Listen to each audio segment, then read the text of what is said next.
Hey everyone, and welcome to The Explainer. I am so glad you're here today because, well, we're looking at something that literally affects every single one of us, multiple times a day. I mean, we all love to eat, right? But behind every single meal you have, whether it's an elaborate home-cooked dinner or just, a quick sandwich you grab on the go, there's this high-stakes, life-or-death battle happening completely out of sight. Today, we're decoding the invisible threats of food safety and processing risks. So let's just jump right in because honestly, the stakes are way higher than you might think. Check this out. According to the CDC, in the U.S. alone, a staggering 48 million people get sick every single year from foodborne illnesses. 48 million? That's basically 1 in 6 Americans experiencing the very real, very unpleasant consequences of a breakdown in our food safety systems. And it definitely doesn't stop at just a mild upset stomach. Out of those cases, 128,000 people become so severely ill that they actually end up hospitalized. Every single year. These are massive numbers, and they point to a really critical public health issue. But here's the final and honestly the heaviest blow. 3,000. That's the number of individuals who tragically lose their lives annually just from consuming unsafe food. So this isn't just about following rules in a commercial kitchen. It's a massive global burden. Food safety is, quite literally, a matter of life and death. So, to understand how we actually protect ourselves, our roadmap for today covers 5 areas. First, the food safety crisis. Second, hazards versus contaminants. Third, categorizing major food threats. Fourth, health risks if consumed. And finally, the farm-to-table journey. All right, let's start with Section 1, the food safety crisis, defining our goal. According to the Codex Alimentarius, the absolute foundational definition of food safety is the assurance that food will not cause harm to the consumer. But I really want you to notice that crucial last part, when it is prepared and/or eaten according to its intended use. See, safety relies heavily on a sort of mutual responsibility. Like, if a processor sells raw chicken, their safety protocols are assuming that you, the consumer, are going to cook it fully before eating it. If it's used as intended, it absolutely must not harm you. Moving on to Section 2, hazards versus contaminants, knowing the difference. Now, if you work in the food industry, understanding the difference between these two terms is absolutely crucial. A hazard is basically anything with the potential to cause harm, injury, or illness. And it doesn't matter how it got there. If it can hurt you, it's a hazard. On the flip side, a contaminant is specifically an unwanted foreign substance that entered the food unintentionally. Think of stuff like dirt in your spinach, pesticide residue, or maybe a cleaning chemical left on a counter. So a contaminant is all about that unintentional entry, whereas a hazard is strictly about the potential harm it brings. Which brings us to Section 3, categorizing major food threats. We'll be categorizing these hazards using the Rule of 3 plus 1 framework. Broadly speaking, there are 4 major threats facing our food processing systems. We've got chemical, microbial, physical, and allergenic contamination. Let's break these down one by one, just so you know exactly what they look like in the real world. First up, biological hazards. These are your invisible microbiological threats. We're talking about things like bacteria, yeasts, protozoa, molds, and viruses. And these are particularly insidious because, well, they're alive. Under the right conditions, like say improper storage temperatures, they don't just sit there. They actively multiply in your food, just quietly waiting to be ingested. Next, we've got chemical hazards. Now, this category is actually surprisingly broad. It includes agricultural holdovers, like pesticide residues or veterinary drug residues from livestock, but it also covers things that happen right inside the processing plant. Think non-permissible food additives, or even just basic cleaning chemicals that weren't properly rinsed off a stainless steel prep surface.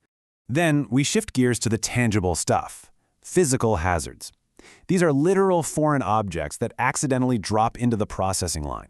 Imagine biting into your meal and finding a stone, a piece of broken glass, a nail, a button, or even a piece of jewelry from a food handler. It sounds crazy, but in these massive, fast-moving manufacturing facilities, these physical intrusions are a constant, daily threat. It's exactly why they need highly sensitive metal detectors and screens just to catch them all. And finally, we introduce the twist, the plus 1 of our framework, allergens. Now, unlike a rusty nail or a strain of salmonella, an allergen like milk, eggs, peanuts, gluten, or soy, well, that's perfectly harmless to most of the population. But to someone with an allergy, even a microscopic trace amount can trigger a severe, life-threatening reaction. This is exactly why strict labeling is incredibly important, especially for what the industry calls pre-packed for direct sale or PPDS foods. Think of a freshly made sandwich sitting in a cafe fridge. If it contains a major allergen, it absolutely 100% must be clearly highlighted.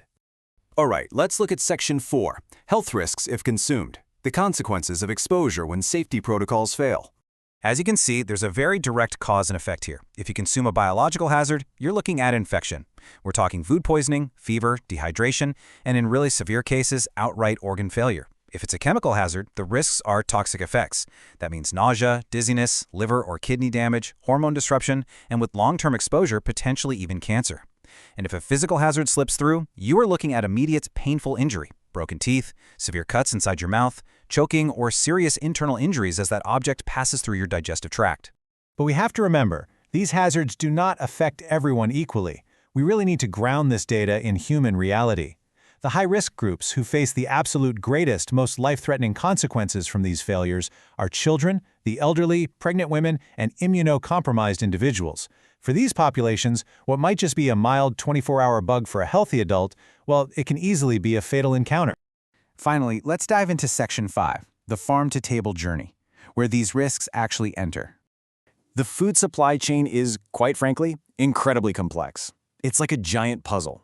We start at the farm with raw materials, move into processing and manufacturing, go into packaging, sit in warehouses, get loaded onto logistics and export trucks, arrive at retail or restaurants, and then finally make it to the consumer. And you want to know the terrifying truth? Pests and hazards can infiltrate at literally every single stage of this life cycle. Our food is constantly under siege from a massive volume of vectors. Contamination can blow in from the air and dust. It can wash in from water. It could be carried in by rodents, insects, or birds. It can seep up from the soil or nearby garbage. Or it can be introduced directly by the very humans, the food handlers, who are just trying to prepare it. Let's actually break that down just a little bit more. Right at the source, during the production and farming stage, things can go horribly wrong. You might have crops being watered with contaminated irrigation water, which introduces pathogens like E. coli or Salmonella, before the vegetable is even fully grown. You might have farmers misusing pesticides or herbicides, leaving behind chemical residues that exceed regulatory limits. Or you could literally have roots absorbing heavy metals and industrial pollutants straight from contaminated soil. Now, contrast that with the manufacturing stage. Even if the farm did everything absolutely perfectly, simple human error in the factory can ruin the whole shebang. We're talking about poor facility hygiene or cross-contamination, like where a worker handles raw chicken and then immediately touches a ready-to-eat salad. It could be inadequate heat processing, where they fail to cook an item to the exact temperature needed to destroy those pathogens. Or it could just be improper storage, like keeping toxic cleaning agents right next to the food assembly line. It really is a monumental task to keep our food clean. So I want to leave you with this final thought. The next time you grab a pre-packed sandwich from a cafe fridge or you sit down to eat at a nice restaurant, ask yourself, how many invisible checkpoints, tests, and protocols did that single meal have to successfully pass through just to keep you safe? The science of food safety is complex, it's relentless, and it is absolutely vital to our survival. Thank you so much for joining me to decode this invisible threat. Keep learning, stay curious, and we'll catch you on the next explainer.